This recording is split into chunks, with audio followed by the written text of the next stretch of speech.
evening to everyone. So the clear aligner market size, specific to Indian market, is valued at around 4,000 crores.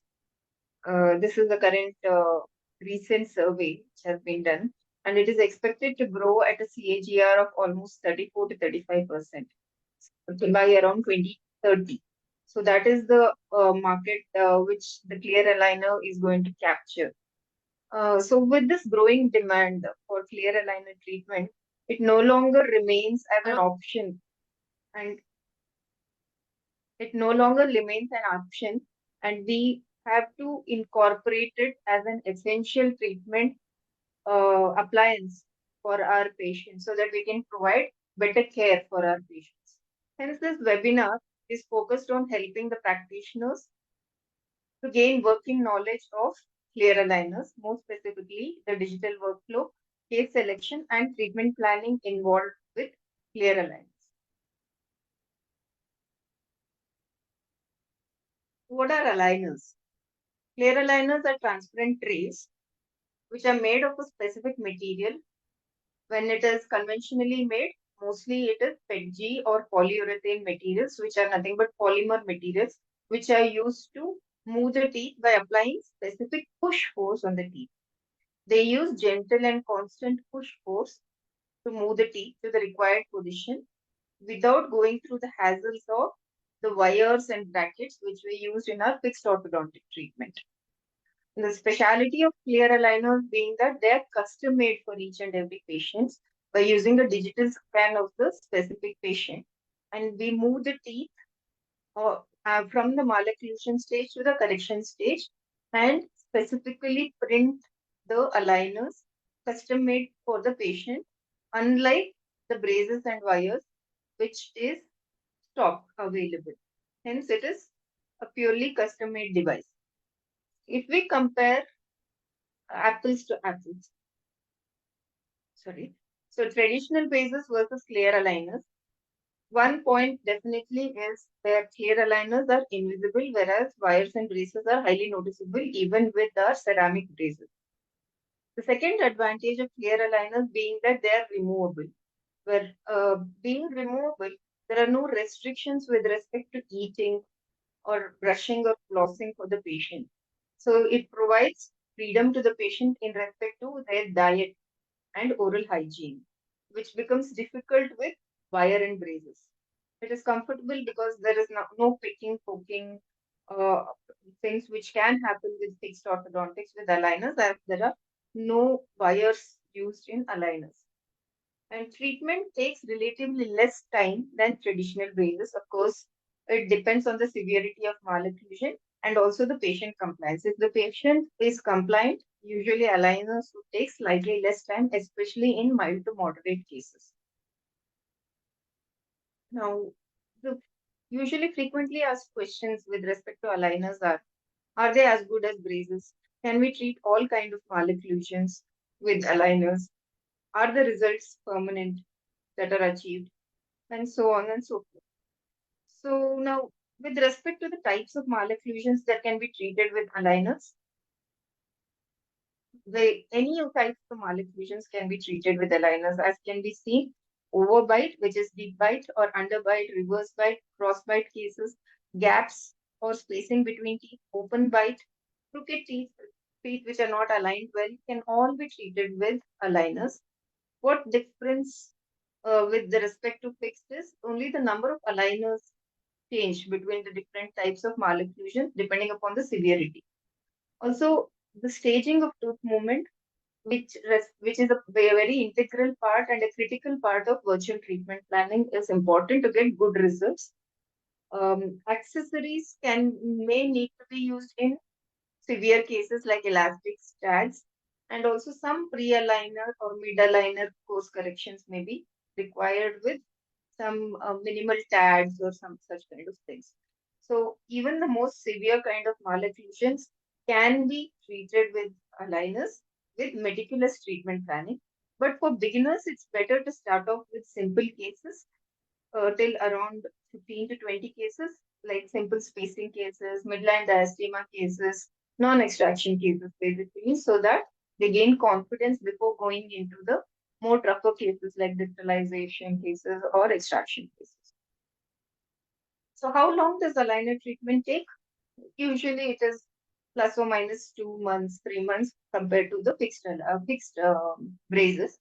So it of course depends on the type of malocclusion. If the rotations are severe, rotation is one type of tooth movement which is slightly less predictable with aligners. Hence, if there is rotation correction, then we would require more number of aligners and hence more the treatment time. Even for crossbite correction, the duration is longer. So in such severe malocclusions, we usually use accessories like tags and elastics. One more factor which comes into the play is patient compliance. Patients are to wear the aligners, as most of you are aware, up to around 20 to 22 hours in a day. So if patient compliance is good and also patient wears the aligners in a proper fit manner, as has he or she been trained, usually aligners take lesser than braces, if not equal amount of time. Are the results permanent? No. As what decides permanency of results, even in fixed orthodontics, is the finish which we give. The teeth should not be taped. The roots should be upright. Or the angulation, the torque of the teeth should be there. There should be no premature contacts left at the end of the finished occlusion. All these are the same premise which follows even in aligners. So if we follow root parallelism and good intercuspal finish at the end of our treatment, then definitely the results which are achieved with aligners are also permanent. If we don't pay attention to these minor intricacies of treatment which form the basis of why the results have to be retained, then definitely results won't be retained, be it fixed orthodontics or aligners. Are there any side effects of treatment? As one more question. Aligners, most of the materials which we use, or all the materials rather which we use, are all FDA approved, and they are otherwise not available in the market. Hence, there are no side effects as such. So the price of the treatment depends on the type of aligners which have been used and the software which has been used. Basically, it ranges anywhere between 2,000 to 4,000 rupees in an Indian setup per aligner. So in the market, we find around 25, 30 different brands of aligners. Most popular as being Invisalign, which is kind of the pioneer in the field with around 30 to 40 years experience rather. In India, we see around 15 to 20 companies. And now, with the advent of 3D technology and the 3D printers becoming more affordable, the in-office aligners are more used by the doctors and they are becoming more famous. I will come to why it is more famous and also more lucrative to the doctor as such. So coming to the digital workflow involved in aligners, the first step in aligners, unlike in fixed orthodontics, would be to achieve a digital image, the patient's dentition. So that is done either by taking a normal arginate impression, pouring the cast, and then scanning the cast with a model scanner.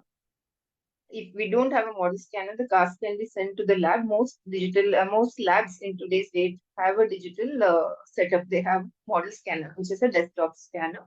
Or if we have an intraoral scan in our clinic, we can do an intraoral scan and acquire a direct digital image of the patient.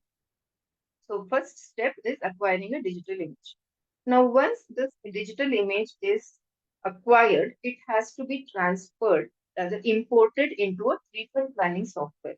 There are many treatment planning softwares which are available, few of them being Blue Sky Bio, Maestro, Reshape, ClinCheck, which is the proprietary software of Invisalign, Archform, and so on and so forth. Now, which treatment planning software is best? We will not get into that argument. Each has its own USP and its own advantages and disadvantages. What works well in the doctor's hand is the best for that particular doctor, I would say.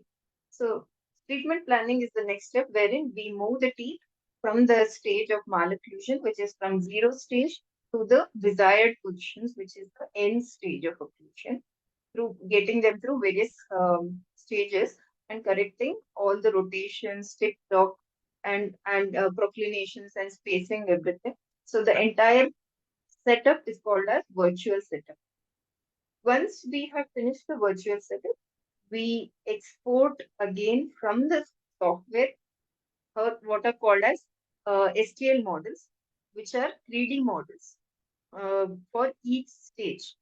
So for every stage, there is 3D model. If it is 20 stage aligner case, which the virtual, as per the virtual setup, what we have planned, we will have 20 different STLs for the upper and 20 for the lower.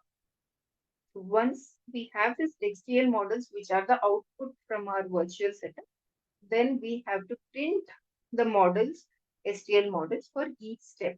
We need not print all the models at one stage. If it is a 20 aligner case, we can, if we have an in-house setup, we can always divide it into 4 or 5 aligners, 4 or 5 STL model printing per appointment, so that we give the patient 4 aligners.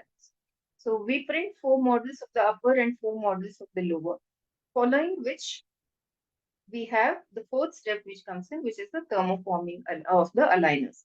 So on the STL models, we thermoform, either that is vacuum form the aligners using either a mini star or a biostar machine. Post which the aligners are trimmed and removed from the 3D models, and it is delivered to the patient. Before delivering, of course, we have attachment, fit-in, and all to be done. I will be dwelling into those steps in detail in the coming slides. So, uh, before going into the virtual setup and treatment planning as such, fixed appliance and clear aligners, the basic biomechanics of how a fixed appliance and a clear aligner differ is the way in which the force is applied to move the tooth. With the wire and braces, it is usually a pull force, as can be seen from the drawing here on the left. There is an standing lateral, and to pull it out into the arch, a bracket is fixed onto the lateral, and a wire is engaged into it. So the wire basically pulls the lateral incisor out. So that is a pull force. Whereas on the other hand, the aligner would uh, adapt to the lingual surface of the lateral incisor forcefully, and it would push the lateral incisor onto the labial aspect, bringing it into the arch. So this is the basic difference between fixed and aligners. So the push force in aligners, whereas a pull force in wire and braces. A push force is more efficient. Engagement of the wire into the bracket is what determines the fixed appliance, whereas the plastic wrapping around the tooth surface is more important in aligners. So it is very important to have good adaptation of the plastic around the teeth. The plastic should wrap very well around the teeth. So it is good to have good clinical height. Long clinical crown cases are best responsive to aligner treatment. If the clinical crown height is short, then we should be careful in those cases by giving really big attachments so as to increase the plastic adaptation around that particular teeth. We need to have much bigger attachments in such cases. Anchorage can be predetermined in aligners, meaning if we do not want our molars and premolars to move, control anchorage, we can lock those teeth, and those two will literally not move with aligners. Whereas in fixed appliance, it is reciprocal anchorage usually which is used. When we tie an active tie back to retract anteriors, definitely some amount of movement of the molars and premolars towards the anterior segment is bound to happen by Newton's third law, whereas that can be avoided in aligners. Aligners also are advantageous in terms of control over the incisor inclination, whereas in fixed appliance, there is always a tendency for the incisors to procline because of the pure biomechanics of it being, which we call as relative intrusion. Vertical control is again better in aligners because aligners adapt against the incisal and the cuspal surfaces, which is the occlusal surface of the teeth, and do not allow extrusion of the teeth to happen. So aligners have good vertical control. The vertical control is better with aligners, whereas fixed appliance, we all know that causes extrusive forces and vertical control is difficult with fixed uprights. Midline correction is again better and more predictable with aligners because we can set the midline as per we as seen on the virtual setup, and it is not chair side probing and probing. I need to move the midline 0.5 millimeters, the 0.2 millimeters to the right, the left. In aligner, we can set it from on our virtual setup and clearly visualize the midline. That makes it more predictable. Tooth size discrepancy again can be addressed more accurately with aligner. So, with all these considerations of the advantage of us of aligners compared to fixed orthodontics, and also knowing the limitations of aligners. When I said limitations, mostly limitations are related to rotation movements with aligners. Um, we have to select our cases very carefully. So people with less experience should be selective about the cases they start with, and start cases with mild to moderate difficulty before going on to severe cases. It is always good to formulate the problem list in any while starting treatment of any case, like an be it fixed or aligner treatment. So we have to formulate the problem list systematically, starting with arch length discrepancies, vertical discrepancies, transverse discrepancies, and anteroposterior discrepancies. Now, though we may formulate comprehensive problem list, the patient may want only the social six to be correct, which is canine to canine. So it is very important to document the problem list comprehensively and inform that these are all the problems which the patient has, even though the patient may say, I want only the anterior six to be corrected. And it is important also to go ahead and document it as a chief complaint that the patient required only canine to canine correction or the anterior six to be corrected, which happens in most of the cases. So the case selection, mild cases, which are the cases which we would categorize as mild cases, are cases wherein the space gaining has to be by expansion or proclination, or we can do IPR to gain space. In such kind of cases, we can do aligners, or these are the mild cases with which one can start, and of course, spacing can be added in this. Hence, for beginners, cases where we can gain space to correct the malocclusion by expansion, proclination, and IPR, and also spacing cases. These are the cases which should be targeted. Cases wherein, apart from expansion, proclination, IPR, which may require either a lower incisor extraction or distalization to gain space. When we have to add these two techniques also to gain space, then those cases go into the slightly more difficult or challenging setup cases, which becomes moderate. They should be tried by moderately advanced orthodontists or dentists rather than by the beginners. Extraction cases, when we need to do premolar extractions to gain space to correct a malocclusion, these would fall under the severe category, and comprehensive treatment plan of around 2.5 to 3 years would be required, with sometimes revisions between treatments, or a phased treatment would be required in such cases. These definitely fall under the severe category of cases, and the challenges the doctor should be well aware and have knowledge about treating.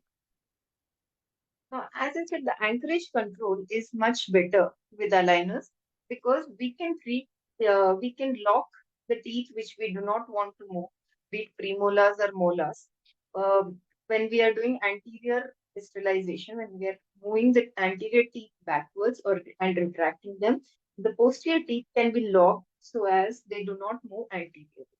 Similarly, when we are doing distalization, say we want to do canine distalization in an extraction case, we lock the anteriors and also the posteriors. The molars and the second premolar are locked, and the anteriors, which is the central incisor and the lateral incisor, all the four teeth are locked. The only teeth moving are the canine. So there is anchorage both in the anterior and posterior, and only the canine is moving. Hence, the distalization is more effective and efficient. without any anchor loss happening. So this is the advantage of aligners. So also in aligners, the entire segment can be moved or single tooth can be moved.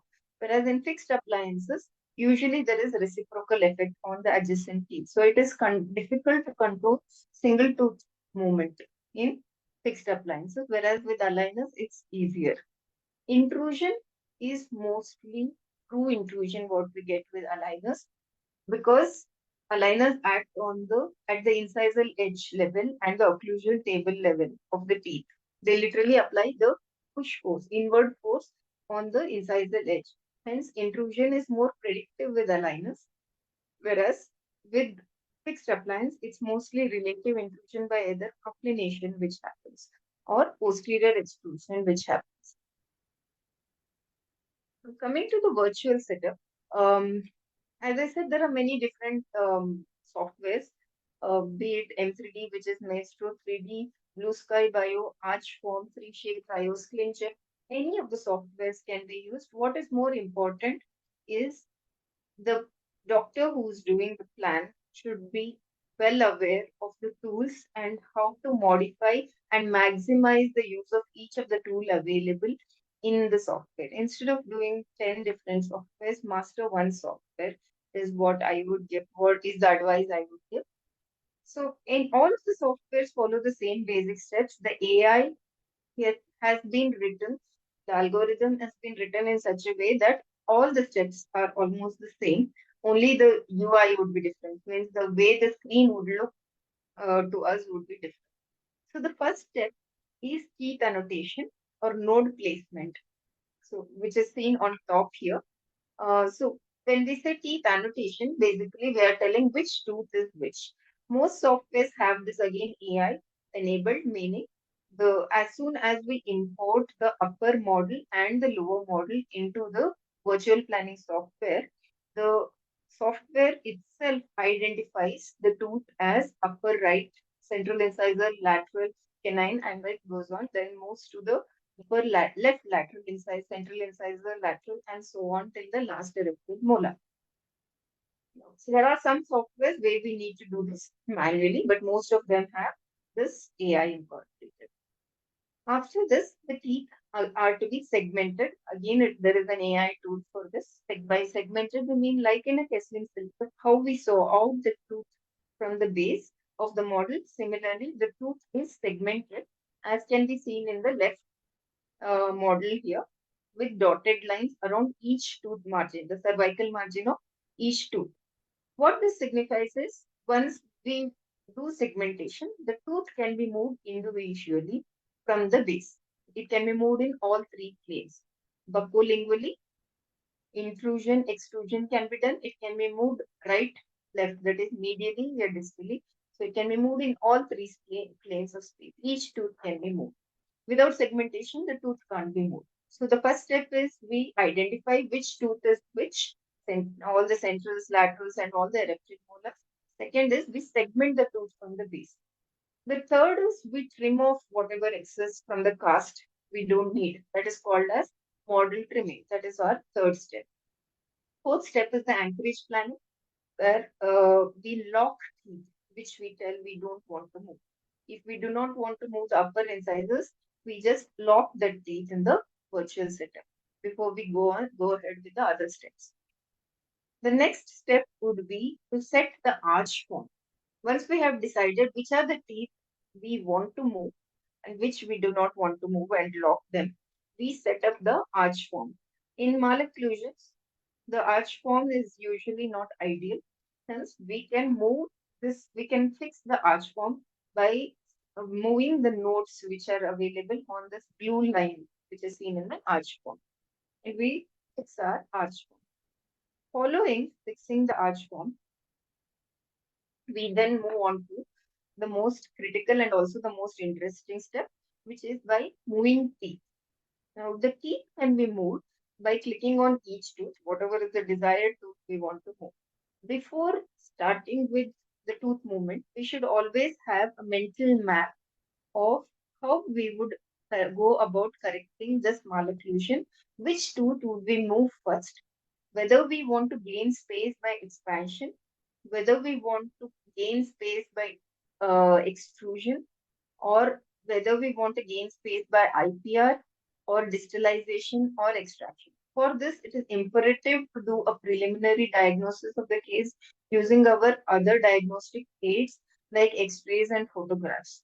So the treatment planning actually happens off the software. What we do here is just the movement. So once we have decided, yes, in this case, we can do expansion to gain space. There is enough bone cover for the roots available. The roots won't penetrate through the bone and we can expand. So in such cases, we can gain space by expansion and we move the tooth forward in the buccolingual plane or the labiolingual plane. So we can move the teeth by using the arrows and the swivel key in all three planes of space.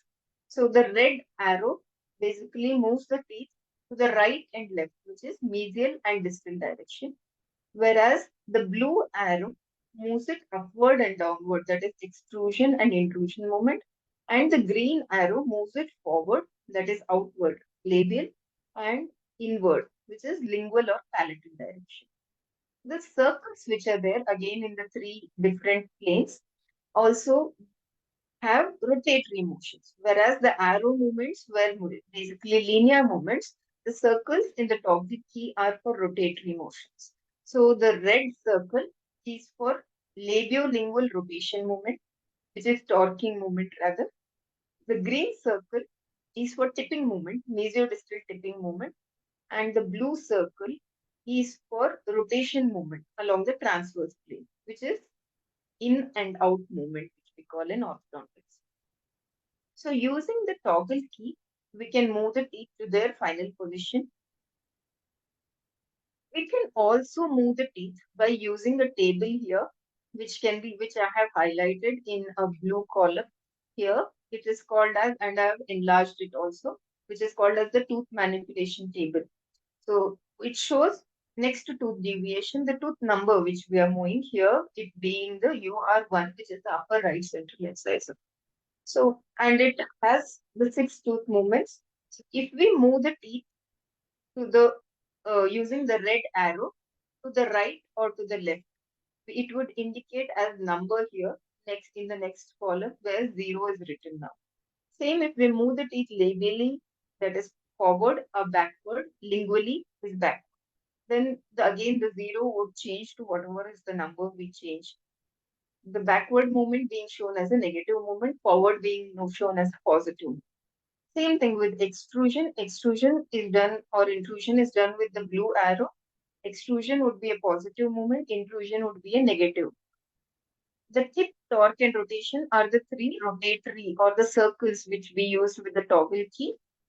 Buccolingual is with the red circle. Mesiodistal is with the green circle. Rotation is with the blue circle. As an example, I had shown here how if we move the tooth, this particular tooth on the left side, which is UR1 forward, which is in the buccal direction.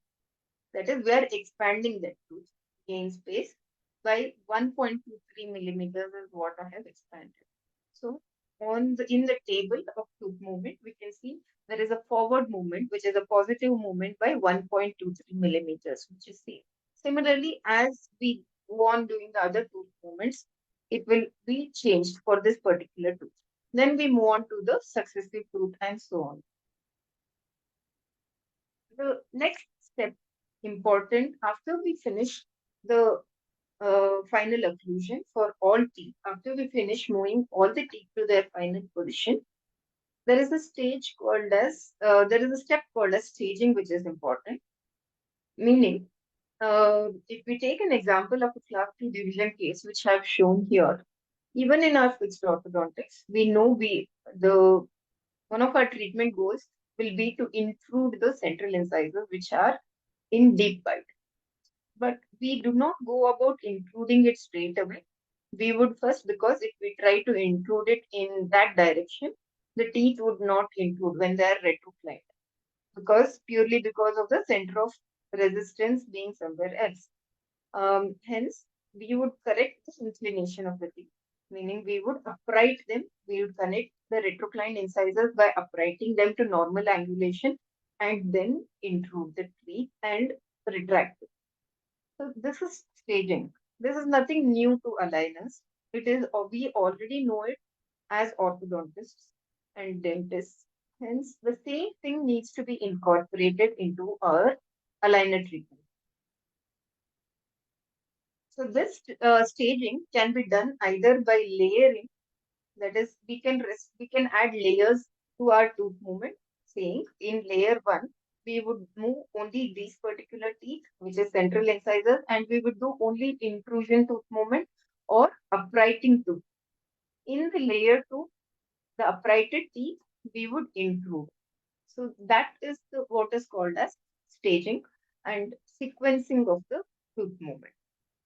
Once we have finished the tooth movement for all the teeth, we can see what is called as a tooth movement chart, which involves and shows us all the teeth which we have moved as per our virtual setup in the three planes of space, both rotation and linear.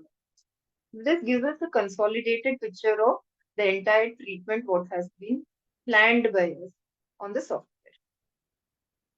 Once we are satisfied with the tooth movement which we have finished as per our virtual setup, we do what is called as attachment placement.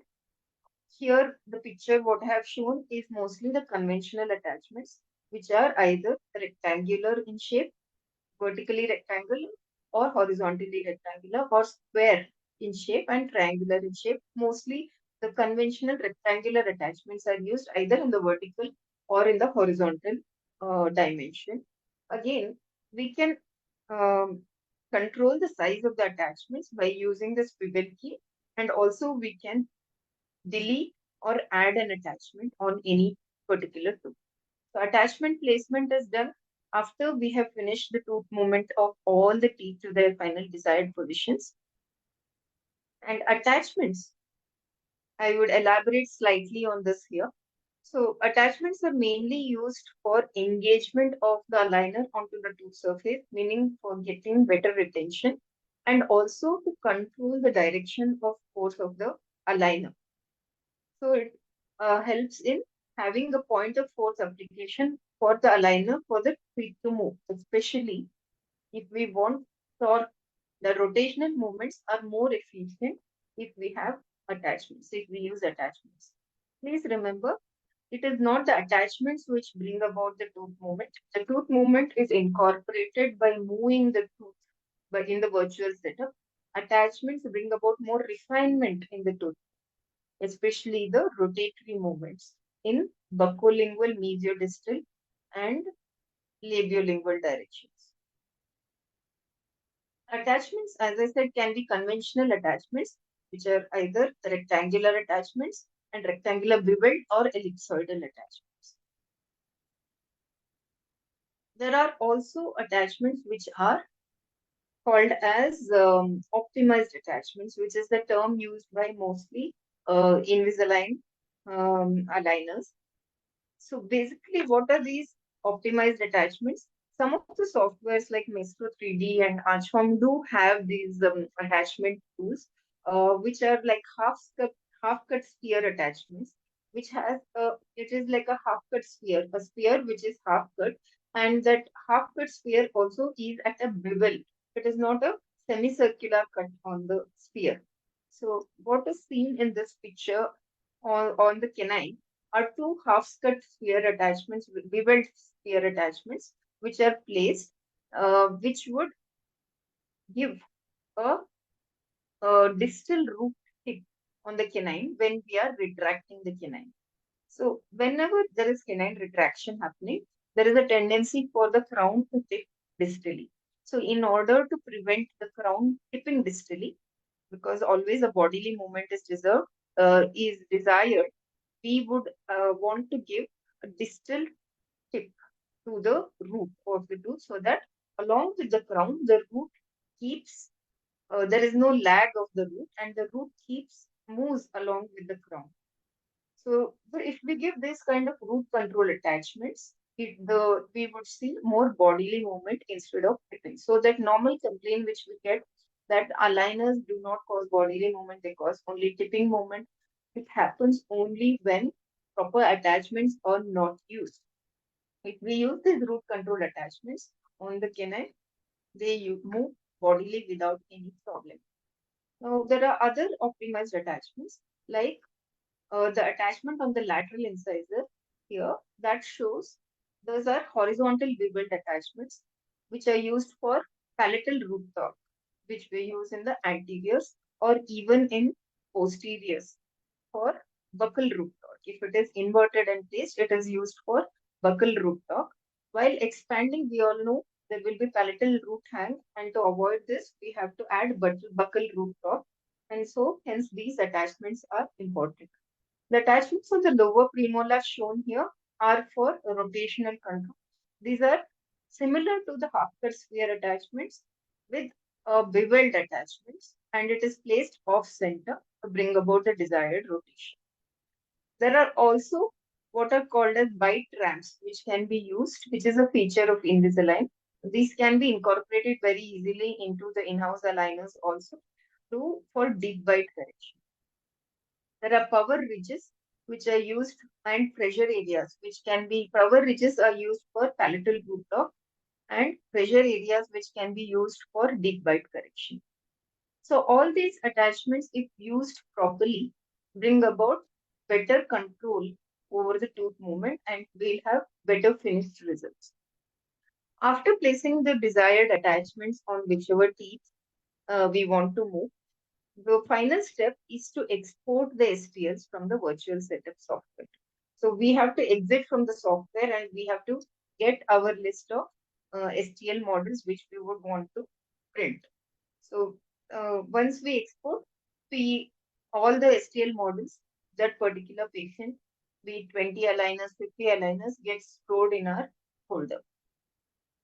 Post that, we print the models and fabricate the aligners by thermoform. So that finishes our lab procedure of aligner fabrication. Coming to the chairside procedure of aligner fitting. So, for our first aligners, on our first HTL models, along with the aligner fabrication, we fabricate what is called as the template sheet.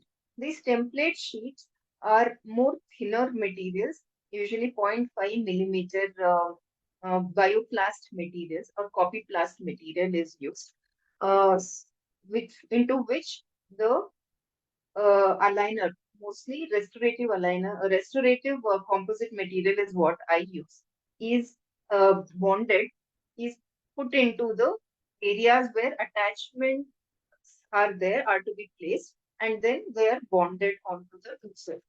So isolation is used and etching of the teeth where the future attachments have to be placed is done. Meticulous etching will help in reducing the flash which is used.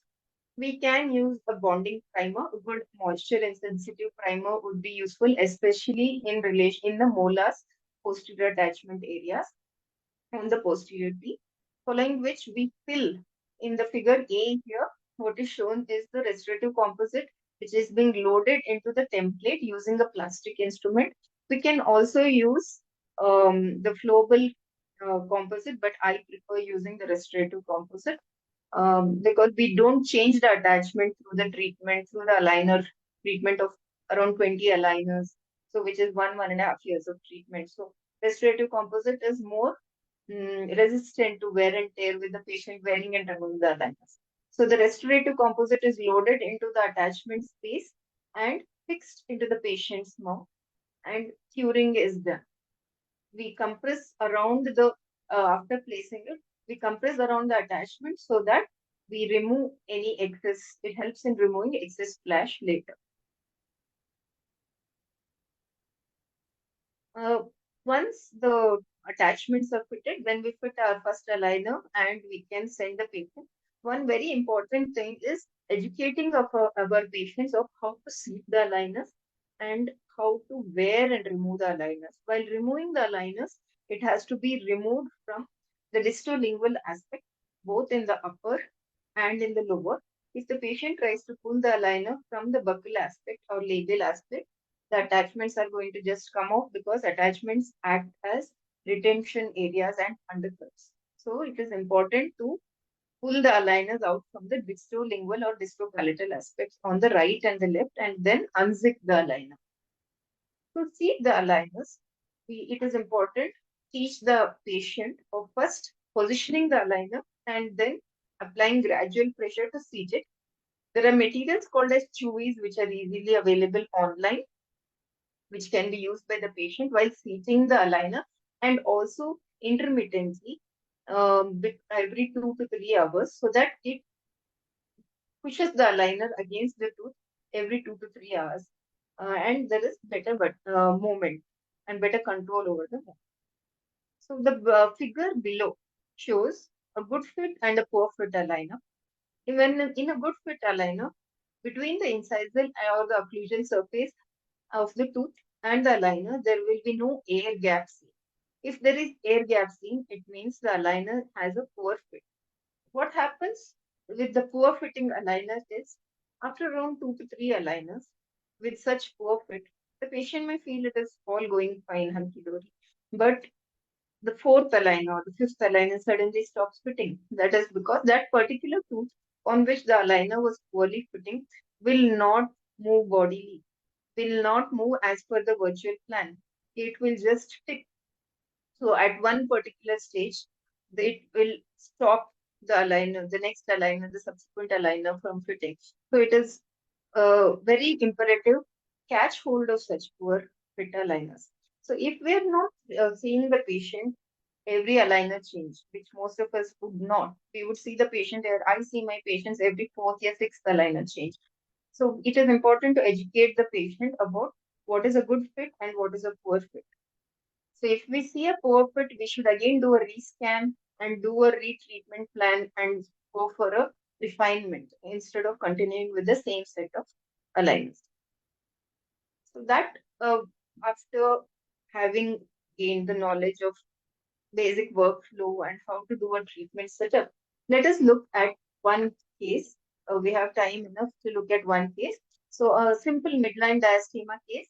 Um, this was a teenage girl, post-pubertal, who had a chief complaint of spacing in her teeth, upper teeth, and also slightly in the lower teeth, with the midline diastema with high frenal attachment.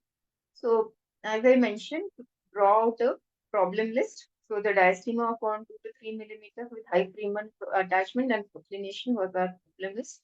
Treatment plan was closing of the diastema and retract and align the anteriors and not allow the bite to increase to maintain the overbite without allowing the bite to deepen. So we did our virtual setup and it threw up a maxillary aligners of 12 initially, and then we had to give two more additional refinement. Mandibular 12 aligners was sufficient. So treatment time was 9 to 10 minutes.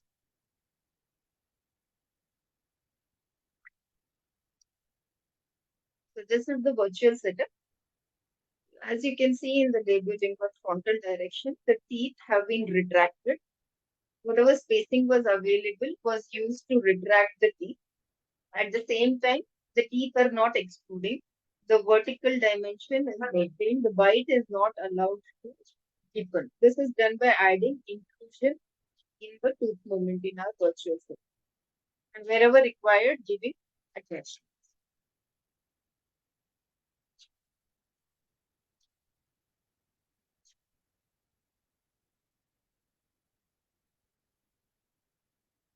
This was how the patient looked mid mid treatment. Just before we did our penal attachment, you can see all the attachments are in place and on the centrals, on the canines, premolars, and the molars. This was with at the sixth aligner stage, just post frenectomy. But I do my frenectomies and diastema cases mid treatment, and this is the end of with fixed retainers being placed. So this was her pre-treatment. This is how she looked post-treatment. Intraoral photos, pre-treatment and post-treatment. So I would like to conclude by saying with fast advancing 3D technology and material science which is happening all around us. There are enough printers and aligner fabrication techniques and materials available, and they're becoming more and more accurate and efficient and also affordable. So we are already in the digital revolution. It is not in the future anymore. It is very important that we embrace it so that we as doctors can provide our patients with quality care and also spend more less time chairside time. Aligners definitely allow for less chairside time and better quality of treatment. Thank you.